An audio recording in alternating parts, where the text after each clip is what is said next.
DGA.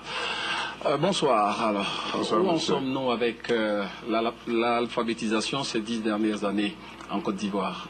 Bon, vous avez écouté, d'abord je vous dis merci de nous accorder l'opportunité pour cette invitation. Vous avez écouté tout à l'heure ce que les responsables publics de l'alphabétisation ont annoncé, c'est que les 10 dernières années, les résultats n'ont pas été, au plan de la méthode d'approche et des résultats concrets, ces résultats n'ont pas été très satisfaisants. Au niveau de la méthode, donc, il a été fait des propositions nouvelles qui permettent vraiment de prendre l'alphabétisation à bras le corps.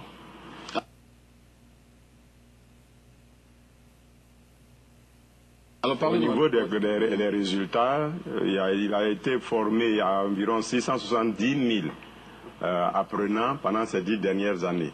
Et le taux actuel, comme vous avez dit, certains situent, selon les documents même d'aujourd'hui, à 51% ou à 57%. C'est un taux qui est très très élevé pour un pays qui se veut moderne et qui veut se développer.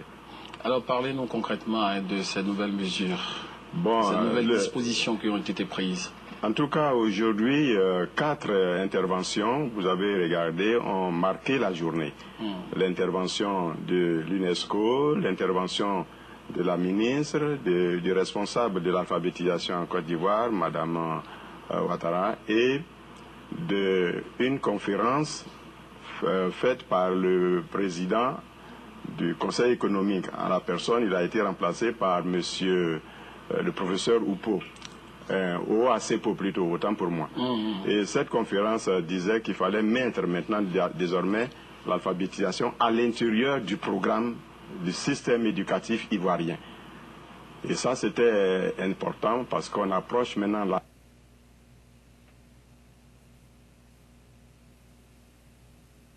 l'alphabétisation va être vue sous l'angle de système et donc approche par l'économie des domestiques, comme il a dit, et ça va vers la formation du capital humain.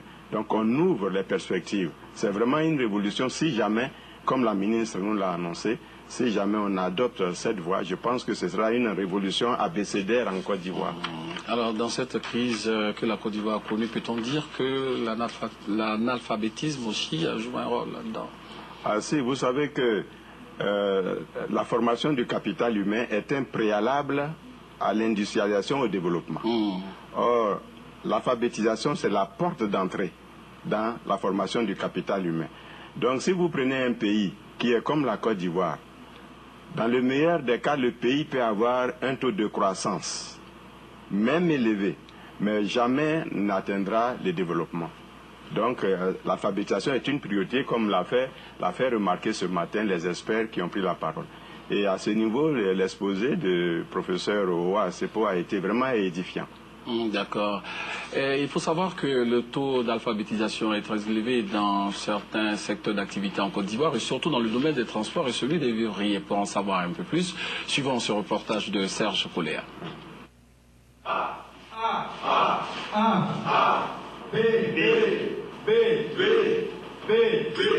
Ils n'ont plus l'âge de ces gosses de cours élémentaire, première ou deuxième année, heureux d'apprendre l'alphabet et répétant à tue-tête après le maître de la classe. Mais ils partagent l'enthousiasme et l'innocent désir de découvrir de ces gosses qu'on retrouve dans les écoles primaires. E, F, B, F, G. Quand ils ont fini d'apprendre l'alphabet, eh bien, on commence à parler des outils et on fait souvent des calculs avec eux. Bon, et là, comme c'est des personnes âgées, on est obligé d'aller quand même patiemment avec eux. Conducteurs et convoyeurs de véhicules de transport urbain, communément appelés chauffeurs de Baka, Woro et apprentis chauffeurs, sont conscients que, ne sachant ni lire ni écrire, ils constituent un danger pour eux-mêmes et pour leurs passagers, qu'ils peuvent conduire par ignorance au devant du péril. Sans complexe donc, ils ont décidé d'affronter leur principal tare, l'analphabétisme. Souvent, il y a des sociétés qui viennent nous voir pour le chauffeur. Mais quand on voit, on demande nos dossiers, on ne sait même pas écrire ni lire. Quand on écrit ton nom toi-même, tu veux devoir quelqu'un, il faut écrire. Donc ça veut dire qu'on n'a pas la chance d'aller de l'avant. Donc on reste dans le même milieu là, puis on tourne sur nous-mêmes. Souvent même, tu as un problème avec ton propriétaire, ton camionneur même, arriver devant les autorités, selon ce qu'il lui dit, c'est sûr, en même temps, toi on prend, on te condamne. Tu ne peux même pas t'expliquer. Par la police, on ne parle pas du là. C'est français, on en parle là-bas. Bon, depuis quand on a commencé, c'est que si l'ABCD, je peux lire ça tranquillement. L'écriture, bon, j'ai commencé un peu, ça veut dire que ça évolue, quoi.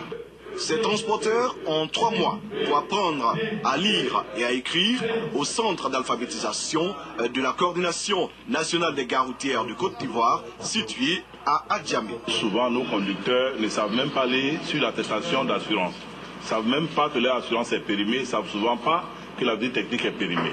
Et on abuse d'eux souvent sur la voie publique en inventant des infractions qui n'existent même pas dans le code de la route. Notre souhait, c'est que le gouvernement nous soutienne dans cette démarche, dans toutes les gares routières de Côte d'Ivoire, qu'on puisse avoir un centre d'alphabétisation. Alphabétisation m'a sauvé, oh, de Céline m'a sauvé, de Céline. Alphabétisation m'a sauvé, oh, de Céline m'a sauvé, de Céline. Grâce à cette dame, Madame Doué Jacqueline, apprendre à lire et à écrire est devenu un plaisir pour les commerçantes, couturières et autres locataires du grand marché d'Abobo. Initialement analphabète et couturière, elle y a implanté depuis 2005 un centre d'alphabétisation baptisé aujourd'hui Université Madame Doué. Nous sommes des couturières, des commerçants. Bon, il faut savoir lire. Quand rien vient te donner avance, il faut écrire toi-même. Bon, quand on n'écrit pas, demain il vient et dit je t'ai donné telle somme. Or que ce n'est pas ce qu'il a donné. Vous allez discuter, c'est palable. Mais quand c'est écrit, la personne ne peut pas nier. Donc c'est bon de savoir lire et écrire. Avant là même, je ne connaissais pas. Pour prendre les mesures, naturellement, je connais tout. Donc, vraiment, j'ai dit merci à Madame Dou. Grâce à elle, avec l'alphabétisation, aujourd'hui, je connais le numéro de bus où je dois partir. Tout le monde doit apprendre à lire et écrire. Ne pas être complexé. À n'importe quel âge, on peut apprendre à lire et à écrire. Entre midi et 14h, apprenantes et apprenants se retrouvent pour se consacrer à la lecture et à l'écriture. Ici, la pédagogie s'appuie sur 3 objets, sur la base desquels les lettres de l'alphabet sont formées. Le pilon, la calebasse et le citron. Une calebasse.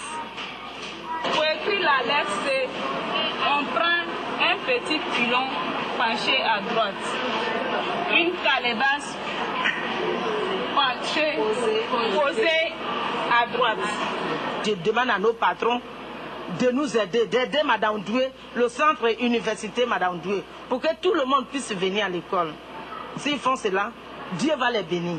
La campagne d'alphabétisation 2010-2011 a enregistré plus de 2500 centres d'alphabétisation pour environ 72 000 apprenants en Côte d'Ivoire. Quand on sait qu'en Côte d'Ivoire, 5 400 000 personnes sont analphabètes et que le taux d'analphabétisme tourne autour de 51%, beaucoup d'efforts restent à faire. Voilà, un dossier signé Serge Kolia. Vous voulez faire un petit commentaire sur ce que vous venez de voir? Juste deux points. D'abord, Madame Doué qui vient de parler est partenaire du PPDGA. C'est très important. Et puis sur les éléments que nous avons vus, je dois dire que déjà nous avons signé un partenariat avec la coopérative des garagistes de Côte d'Ivoire que nous avons commencé à former déjà, dont nous formons les membres. Nous avons aussi commencé la formation de la coopérative des ferronniers de Côte d'Ivoire et avec la coopérative des gares routières, nous sommes actuellement en train de préparer l'ouverture des salles. Donc c'est tout ce que je peux dire par rapport à ce que nous venons de voir. Et vous avez tenu à l'ancien appel aux autorités avant de nous séparer?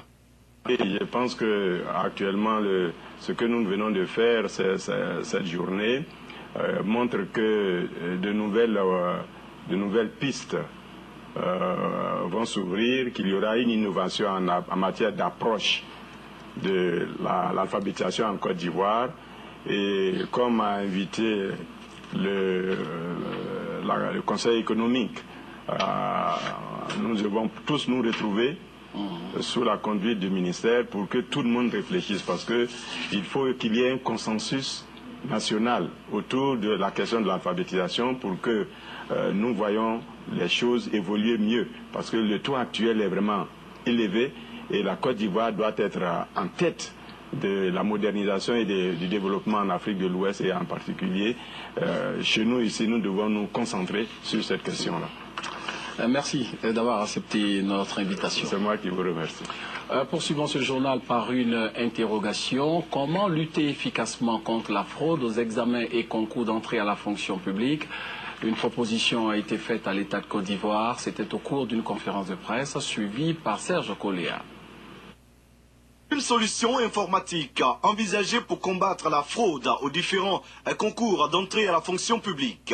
L'idée est de Nyon Laurent, jeune ingénieur informaticien, qui a présenté à la presse sa méthode pour résoudre la question de la fraude aux concours en Côte d'Ivoire. Il s'agit de numériser toutes les copies et de faire la